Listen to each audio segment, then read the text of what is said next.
Hey guys, salut, bienvenue dans cette nouvelle vidéo du cabinet Vetago Conseil. Je suis Martin Toucom et je vous souhaite la bienvenue dans notre ferme. Alors aujourd'hui, nous sommes à Sikoum sur notre site de production porcine.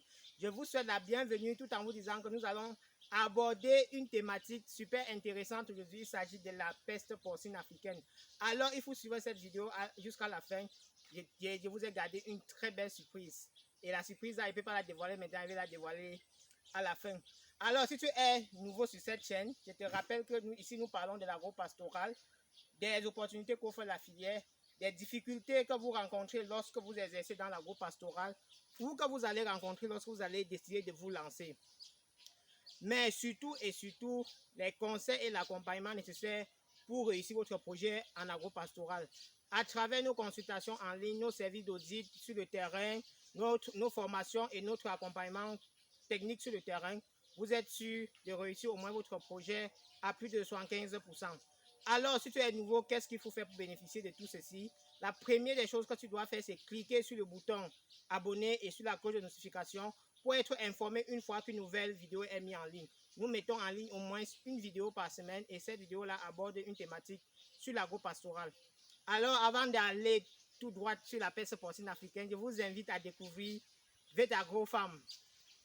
Donc, ici, nous avons notre campement d'une capacité de moins 10 personnes. Donc, c'est divisé en 5 chambres,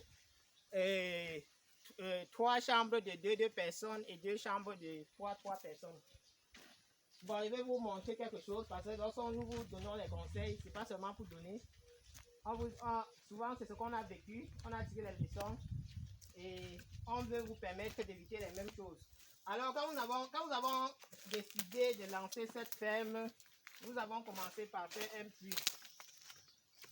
Donc, ce puits-là, au départ, c'était destiné à alimenter toute la ferme en eau. Mais après, nous avons remarqué que son débit était tellement faible qu'il ne pourrait pas assurer.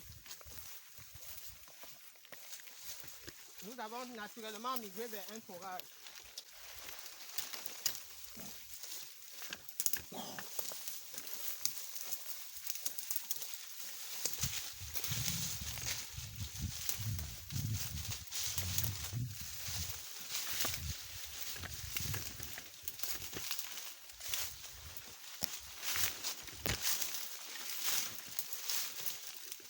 Donc,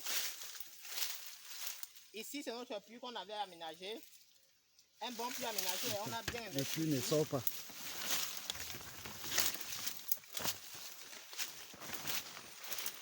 On a bien aménagé ce puits.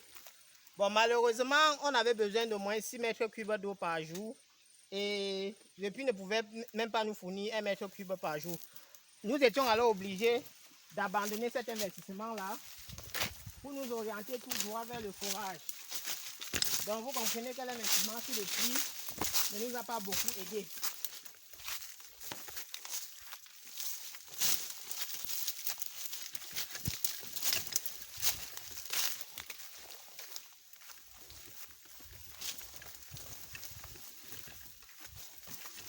Donc maintenant nous avons fait notre forage.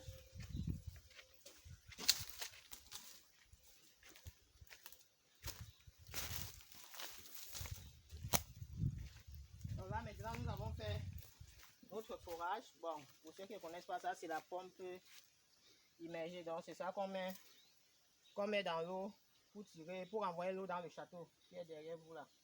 Donc là maintenant, ce forage nous donne au moins 10 mètres cubes d'eau par jour. Donc les 2 citernes que vous voyez en haut, c'est 5 000 litres. Les 2 citernes noires là, c'est 5 000 litres et on remplit ça au moins 2 à 3 fois par jour. La première leçon que vous devez tirer, c'est que lorsque vous décidez de vous lancer en agro-pastoral, vous devez bien définir votre besoin avant de commencer à faire les investissements. Si votre besoin en eau est très important, il est fort probable que l'infrastructure qui va vraiment vous aider soit le forage. Surtout si vous faites dans la production animale. Parce que juste plus bas là, nous avons une rivière qui peut bien nous servir de source d'eau. Mais le problème c'est que comme la rivière coule de façon continue, nous ne pouvons pas attester la qualité d'eau qui soit dans cette rivière là. L'eau peut être propre à l'instant T, puisque cette eau-là est déjà suée. Or, nous faisons principalement ici la production porcine. C'est vrai qu'il y a aussi un peu de manioc partout là, mais nous faisons principalement ici la production porcine. Et la production porcine nécessite une eau de qualité. En réalité, l'eau que ton porc boit, si tu ne peux pas boire cela, mieux vaut ne pas donner ça à ton porc. Raison pour laquelle il fallait absolument soit un puits aménagé, comme vous avez vu tout à l'heure, soit un forage. Donc, je vais vous expliquer tout à l'heure lorsqu'on va parler de la peste porcine africaine. Pourquoi c'est super important de contrôler sa source d'eau. Donc, avant, je vais vous montrer ici devant une plante que beaucoup d'entre vous connaissent sûrement. Bon, pour ceux qui ne connaissent pas, vous allez la découvrir aujourd'hui. Donc, c'est une plante très riche, très utilisée en alimentation humaine et en alimentation animale. Bon, les gens seront surpris que je parle d'alimentation animale avec cette plante. Donc, il s'agit du moringa. Il s'agit de cette plante. Les gars l'appellent souvent plante miracle. Hein.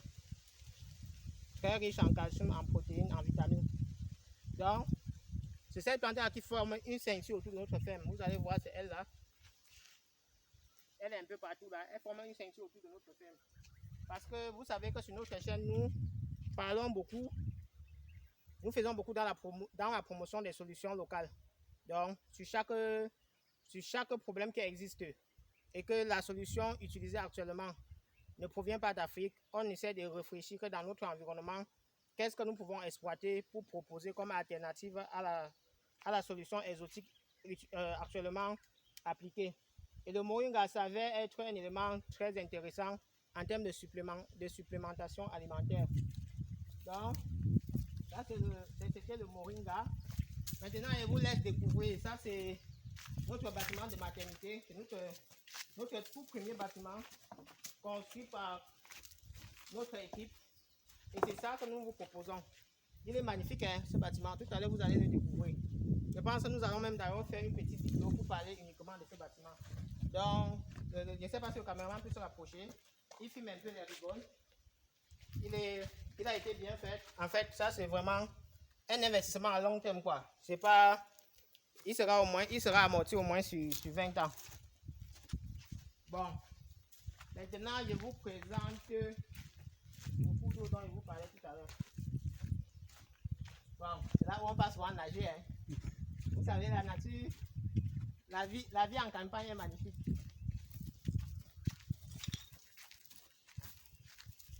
Donc, il y a un peu de banane plantain là. Bon, ça c'est plus pour le personnel.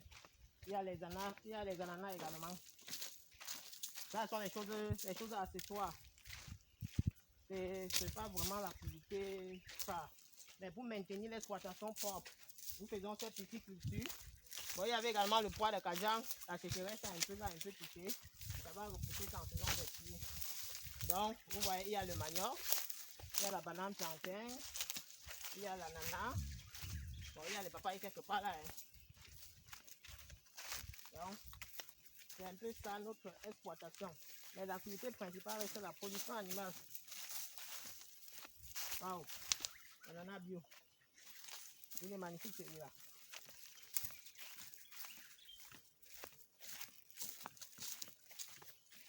Donc, il fait une superficie globale de 2,5 hectares. Donc voilà, bienvenue à la piscine olympique.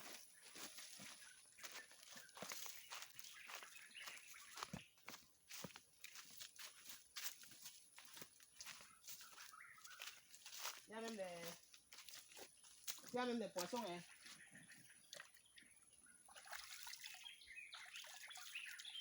Voilà, donc c'est ici qu'on nage souvent. Pour ceux qui aiment la nature. Ok. Bon, abordons maintenant notre thématique, la pêche porcine africaine. Mais les gars, vous faites déjà la pêche ici. Hein? Hey. Pour ceux qui n'ont jamais vu la maison là, ça c'est la maison, hein? C'est ça qu'on pêche avec au village. Ça c'est quoi là? Vous appelez ça quoi, le tuteur? Le flotteur. Le flotteur, voilà. Dès que ça plonge dans l'eau, ça veut dire que le poisson a pris. anti-whoop. Ok. Donc, il était question dans cette vidéo d'aborder le calvaire des éleveurs de porc.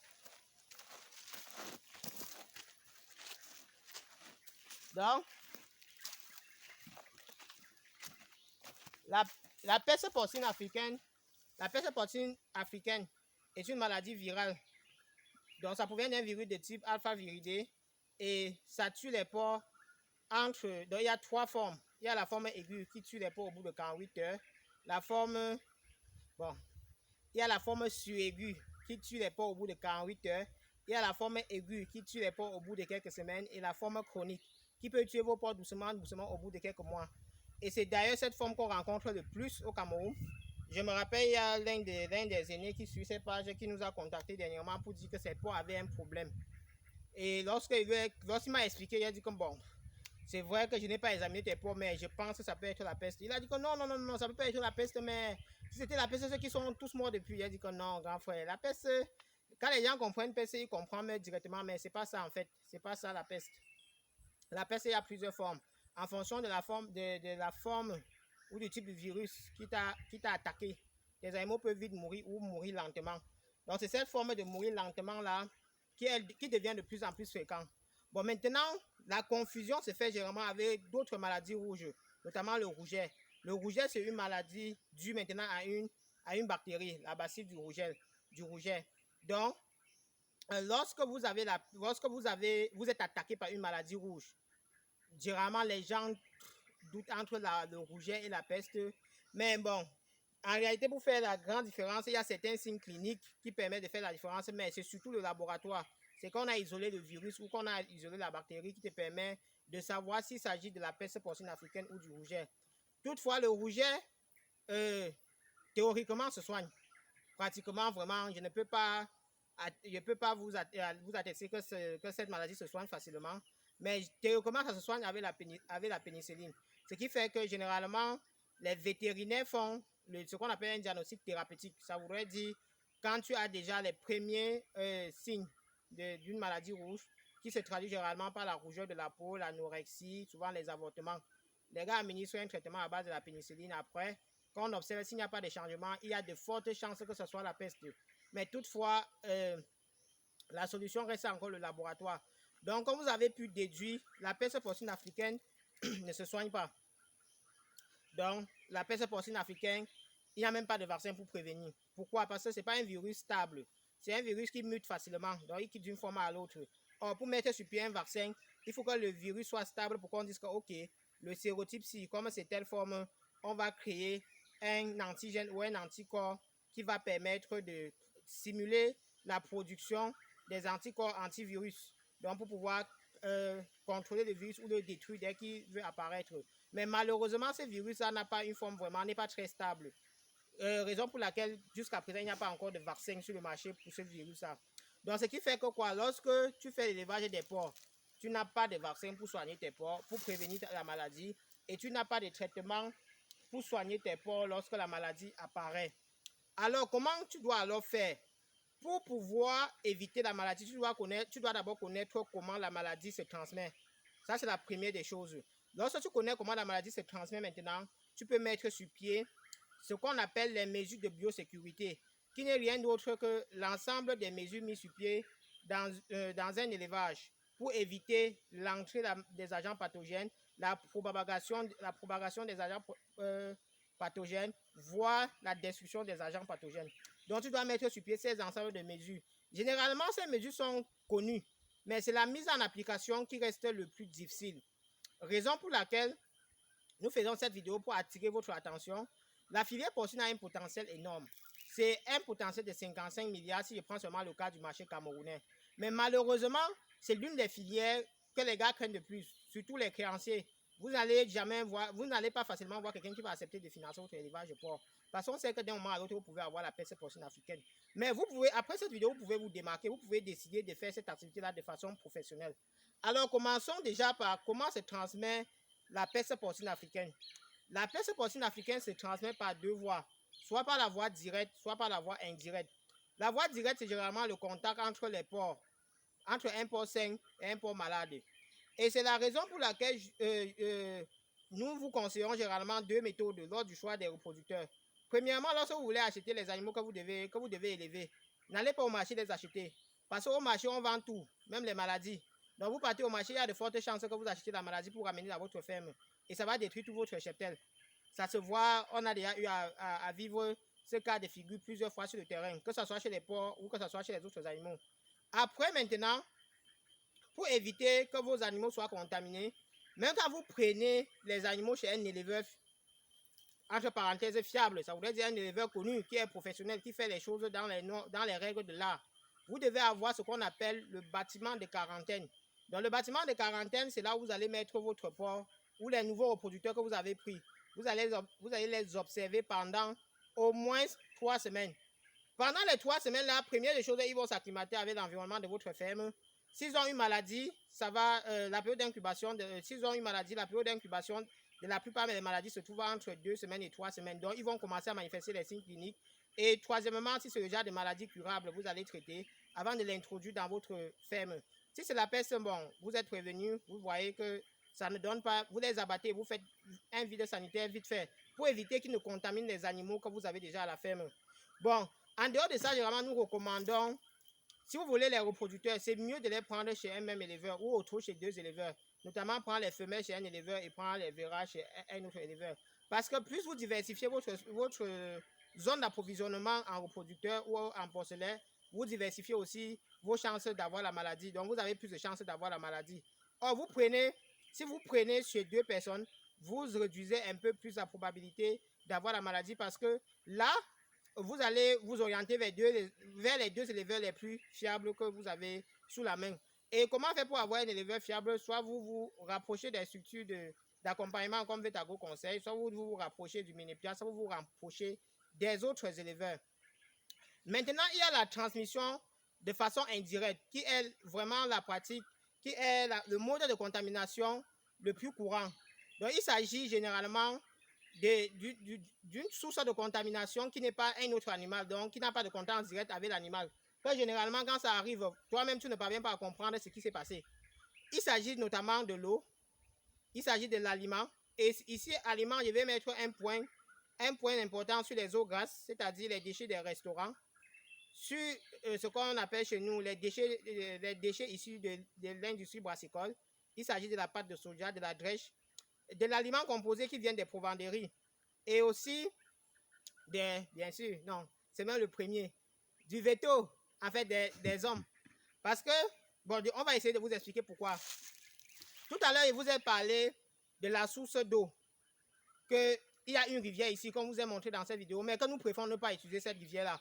Nous préférons aménager notre forage qui va nous servir de source d'eau. Pourquoi? Parce que, je vais prendre un cas de figure très simple pour me faire comprendre. Sur la rivière, si là, ça coule, disons, ça coule sur 10 km. Vous ne connaissez pas ceux qui sont en amont de la rivière. Donc, quand nous sommes ici, nous ne savons pas ceux qui sont en haut. Supposons qu'il y a seulement 3 élevages de porcs là-bas. Et quand on nettoie l'élevage là, les déchets partent dans la rivière. S'il y a la peste dans la ferme là, le même jour, quand on va nettoyer là, les déchets vont se retrouver dans la rivière. Et je vais tirer ça ici à l'aide de ma motopompe pour donner au porc.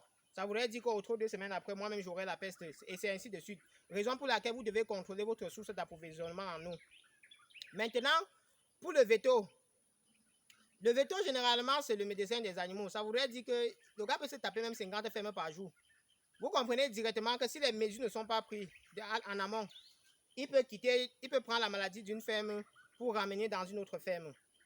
Il y a les visiteurs. Généralement, nous disons que la ferme n'est pas un centre touristique. Il y a les gens que pour montrer qu'ils sont arrivés, ils disent que gars, est-ce que tu sais que j'ai construit un bâtiment de 25 millions? Viendront pas voir. J'ai même déjà les animaux de 100 millions à l'intérieur. Le gars vient, en venant, il a acheté son pain jambon. Que le jambon là a été fait à base d'un porc qui avait la peste porcine africaine. Il mange, il peut m'arriver, il est même tellement content, il lance le dernier morceau au porc. Quand le porc mange, il ne sait pas que c'est son arrêt de mort qui vient de signer comme ça. 2 semaines après, quand ses animaux vont tomber malades, il va dire que hey, mon ami était venu à la sorcellerie. Pourtant, c'était juste l'ignorance qui les a conduits vers là. Après, maintenant, pour ce qui est des aliments, les eaux grasses, dans les restaurants, on vend tout. Et malheureusement, si je prends le cas du Cameroun encore, nous sommes dans un pays où le secteur porcine n'est pas encore très bien structuré. Donc, ce qui fait que tu vas retrouver beaucoup de porcs qui sont morts de la peste ou qui sont atteints de la peste qui sont commercialisés sur le marché. Or, nos restaurants s'approvisionnent également sur les marchés. Ils vont préparer cette viande-là, les clients vont consommer, les déchets vont se retrouver dans la poubelle. Les éleveurs qui aiment bien nourrir leurs porcs avec les déchets issus de la poubelle vont se retrouver en train de transmettre la maladie à leurs animaux. Bon, je sais que si tu suis cette vidéo, ça voudrait dire que tu veux faire quelque chose de façon professionnelle. Donc, je ne vais pas trop m'attarder dessus parce que je sais que ce n'est pas ta source d'approvisionnement en aliments. Mais je vais quand même attirer l'attention des jeunes parce que cette chaîne n'est pas destinée seulement aux grands éleveurs. Nous souhaitons aussi conseiller ceux qui sont tout petits à commencer quelque chose et à partir de nos conseils de grandir. Si toi, par exemple, tu souhaites commencer ton petit élevage avec tes 2 porcs et que tu vois qu'il y a beaucoup de restaurants dans ta localité et tu souhaiterais utiliser les déchets du restaurant là pour alimenter tes porcs, je te conseillerais de faire bouillir ça d'abord à 100 degrés avant de donner à tes porcs. Mais là, ça n'exclut pas le risque zéro. Donc après ça, il va falloir dire seulement que, oh Seigneur, aide-moi pour que ça n'arrive pas. Après maintenant, après les eaux grasses, il y a la drèche. Permettez-moi, hein, je suis Camerounais et j'ai plus de données sur le Cameroun. Le Cameroun fait partie des 10 premiers consommateurs d'alcool en Afrique. Bon, des produits brassicoles, je vais préciser comme ça. Donc, les produits issus de la transformation des céréales qui donnent généralement un sous-produit appelé la drèche. Il y a également les industries agroalimentaires qui font dans la production du yaourt de soja, qui libèrent également la pâte de soja. Je pense ici, sans publicité, par exemple à Kamler, avec son fameux Nutricia. Donc, ça donne la pâte de soja, qui sont généralement les éléments. La pâte, par exemple, c'est un élément riche en protéines. Et la drèche, c'est un élément riche un peu en protéines, en énergie et beaucoup en fibres. Bon, les gens déconseillent aux éleveurs d'utiliser la drèche pour l'alimentation porcine. Moi, je suis d'accord avec eux. Seulement que lorsqu'on fait partie des 10 premiers producteurs, des 10 premiers consommateurs, ça voudrait dire qu'on produit aussi beaucoup. Parce que bon, c'est la seule chose qu'on produit facilement au Cameroun sans trop importer. Donc, on produit beaucoup. Et ça voudrait dire qu'on libère beaucoup de déchets. Que faire alors avec ces déchets? That is the question. Mais moi, je ne fais pas partie de ceux qui vont orienter les gens vers le rejet de ces déchets dans l'environnement parce que ça va devenir une source de pollution. Nous pouvons utiliser dans l'alimentation porcine, mais de façon raisonnée. Mais où se trouve le problème? Le problème n'est pas la drèche elle-même. Le problème, ce sont les techniques de conservation de la drèche. Pour ceux qui ont déjà parcouru les rues du Cameroun, ils savent exactement de quoi je parle. Quand tu passes, tu vois la drèche est entreposée là. Tous les camions qui passent, ça met la poussière sur ça. Quand il pleut, même souvent, le torrent vient remplir cela avec les ordures. Et après, on retire dans les ordures, on dépose, on vend. Et les éleveurs viennent acheter. En fait, c'est cette technique de conservation-là qui les amène dans tous les problèmes. Parce que lorsque nous vous conseillons de mettre votre ferme, par exemple, loin des voies de communication, c'est justement parce que les voies de communication représentent une source de contamination. Maintenant, si quelqu'un part déposer sa drèche à côté de la route et il veut commercialiser, ça voudrait dire que toutes les voitures qui vont passer là, chacun va déposer la quantité de microbes qu'il avait dans sa voiture sur ça, à travers le vent. Et c'est l'éleveur qui va venir encaisser. Donc, si tu souhaites utiliser la drèche dans ton élevage, si tu as un élevage industriel, tu souhaites utiliser la drèche, ce qu'on peut te recommander, c'est d'aller te ravitailler directement auprès de la brasserie. Si tu n'as pas les possibilités de te ravitailler auprès de la brasserie, pas voir ton vendeur de drèche. Le jour où son camion arrive, tu pars, tu charges ta part là, avec tes propres sacs. N'attends pas qu'il charge le stock avant que tu viennes prendre. Maintenant, pour les petits producteurs, si vous avez la possibilité aussi d'avoir du bois en brousse, vous pouvez également faire chauffer la drèche à 100 degrés, comme l'a dit tout à l'heure, avant de donner à vos animaux. Mais soyez très, très prudents avec la drèche. Si vous avez la possibilité de vous en passer, vraiment, laissez tomber, n'utilisez pas la drèche. Parce que c'est vraiment un risque énorme. Maintenant, je vais partir au niveau de la provenderie. J'ai discuté avec un éleveur dernièrement qui a perdu des porcs. Il a perdu des porcs d'une valeur de plus de 100 millions de francs CFA à cause d'un aliment contaminé. Et ce n'est pas que l'aliment en lui-même été contaminé, mais c'est que le sac dans lequel on a mis l'aliment, il s'avérait que ça venait d'un éleveur qui avait été contaminé. Parce que chez nous, il y a ce qu'on appelle les provenderies, qui sont les boutiques de vente d'aliments, je vais dire comme ça, de fabrication et de vente d'aliments.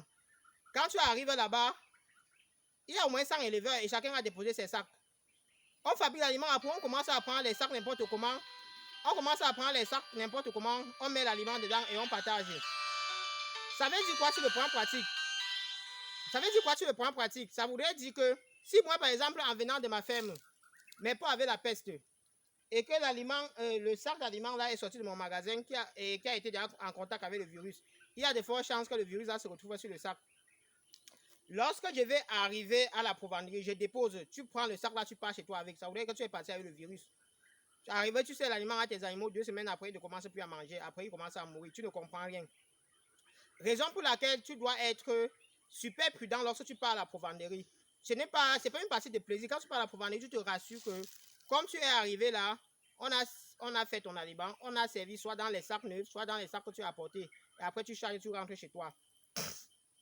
Bon, maintenant, en dehors de ces éléments-là, donc en dehors des méthodes de transmission que nous avons vues, je pense que si vous avez d'autres voies de transmission que vous pensez, n'hésitez pas de mettre en commentaire. Les autres vont en bénéficier et nous aussi, nous allons apprendre davantage. Bon, il y a déjà les voies de contamination classiques, j'ai déjà abordé cela, les voies de communication. Si votre ferme est très proche des aéroports, si votre ferme est très proche des routes, il y a de fortes chances que dans l'avion, on mange généralement, les classes VIP, là, mangent du bon porc. Et le bon porc, là, peut se retrouver être contaminé. Donc, l'air qui va partir de l'avion, là, ou les déchets issus de l'aéroport peuvent se retrouver dans votre ferme. Et là, vous êtes mal parti. Par la route, il y a les voitures qui transportent les porcs d'une région à l'autre. Si votre ferme est très proche de la route et qu'une voiture transporte les porcs contaminés, il y a de fortes chances que par voie aérienne, le virus se retrouve chez vous. Alors, maintenant, comment faire pour éviter la peste porcine africaine? Bon, j'ai déjà évoqué cela. Il faut mettre sur pied les mesures de biosécurité. Et là, je vous invite à voir déjà les mesures de biosécurité de façon globale, comme on le présente généralement, à savoir l'isolement, la restriction des visites. Mais je vais vous montrer aujourd'hui comment au niveau de votre bâtiment, vous pouvez mettre les barrières sanitaires pour éviter que les hommes, parce que ce sont les premiers vecteurs, quand il dit les hommes, ce sont les visiteurs, le porcher, le vétérinaire, puissent entraîner la maladie chez vous. Donc, comment vous pouvez faire pour éviter qu'ils viennent chez vous avec la maladie? Alors, bien évidemment, la première des choses que vous devez faire, c'est isoler votre exploitation. Vous avez vu tout à l'heure que, après vous avoir présenté le campement, on a fait à peu près 100 mètres pour voir là où se trouve le bâtiment d'élevage. Pourquoi? Parce qu'au campement, certes, il y aura toujours quelques gens qui vont venir regarder vos employés.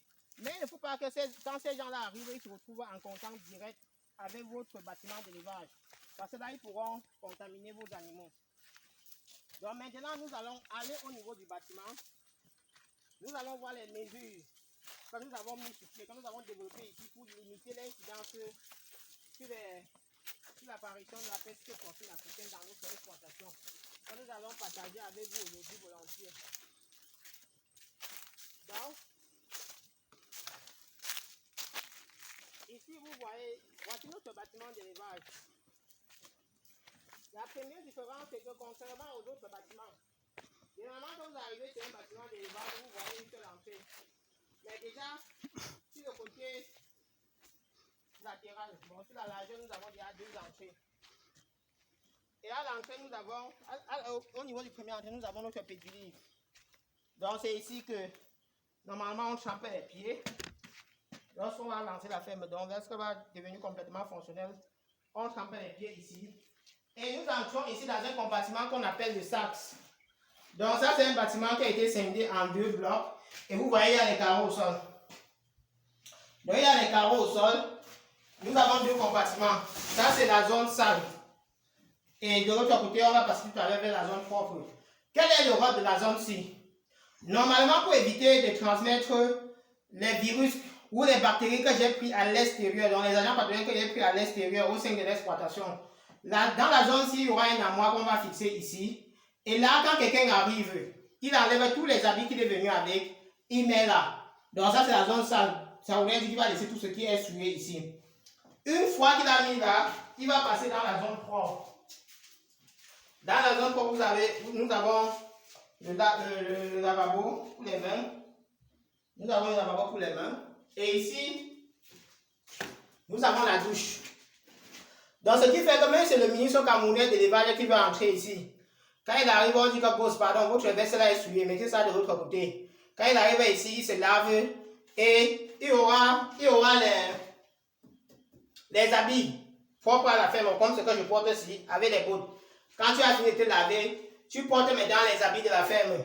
Quand tu as porté les habits de la ferme maintenant, tu peux entrer au niveau du couloir de service. Où sont les clés? Donc, ici maintenant, nous avons le magasin.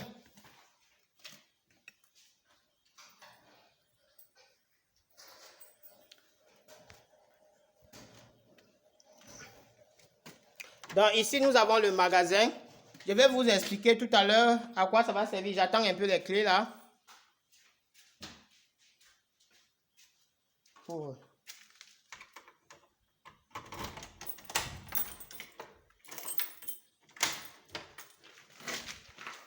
Bon, vous savez, lorsque vous avez une grande ferme, il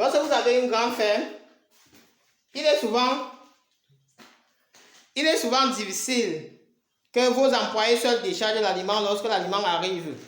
Donc, on fait recours généralement à une main-d'œuvre externe pour décharger l'aliment.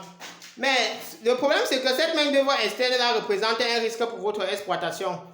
Raison pour laquelle nous avons, au niveau de notre magasin, nous avons prévu 2 portes. La première porte qu'on vient d'ouvrir, et voici la seconde porte qui donne à l'extérieur. Donc, quand quelqu'un arrive pour décharger l'aliment, la porte-ci est fermée et l'autre porte est ouverte. Il va entrer, déposer l'aliment. Lorsqu'il a fini de décharger, il repart sans être en contact avec les animaux. Donc, il ne sait même pas de quel côté se trouvent les animaux. Maintenant, lorsque il a fini de décharger maintenant, c'est le porcher, après avoir passé par le premier bloc que vous avez montré tout à l'heure dans le SARS, qui viendra ouvrir cette porte et avoir accès au magasin. Donc c'est le seul qui peut avoir accès au magasin et en même temps être en contact des animaux. Donc en réalité, toutes les mesures sont mises sur pied pour éviter que quelqu'un soit en contact avec les animaux sans respecter les mesures sanitaires qui ont été mises sur pied. Bon, maintenant si vous regardez au fond, il y a une autre porte qui est bloquée à l'intérieur. Cette porte-là, c'est par là où entrent les animaux et par là où ressortent des animaux. Donc du côté ici, c'est le personnel et de l'autre côté, ce sont les animaux. Bon, maintenant, je vous fais un peu découvrir. Donc ça, c'est notre bâtiment que je vous parlais tout à l'heure. Ça, c'est notre bâtiment de reproduction.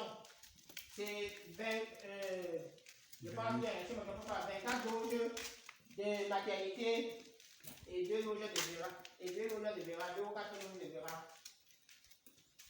Bon, voici par exemple une loge de Vera. Voici une autre loge de Vera. Et là, nous avons une loge de maternité divisée en 2 compartiments. Donc ça, c'est le compartiment porcelaine.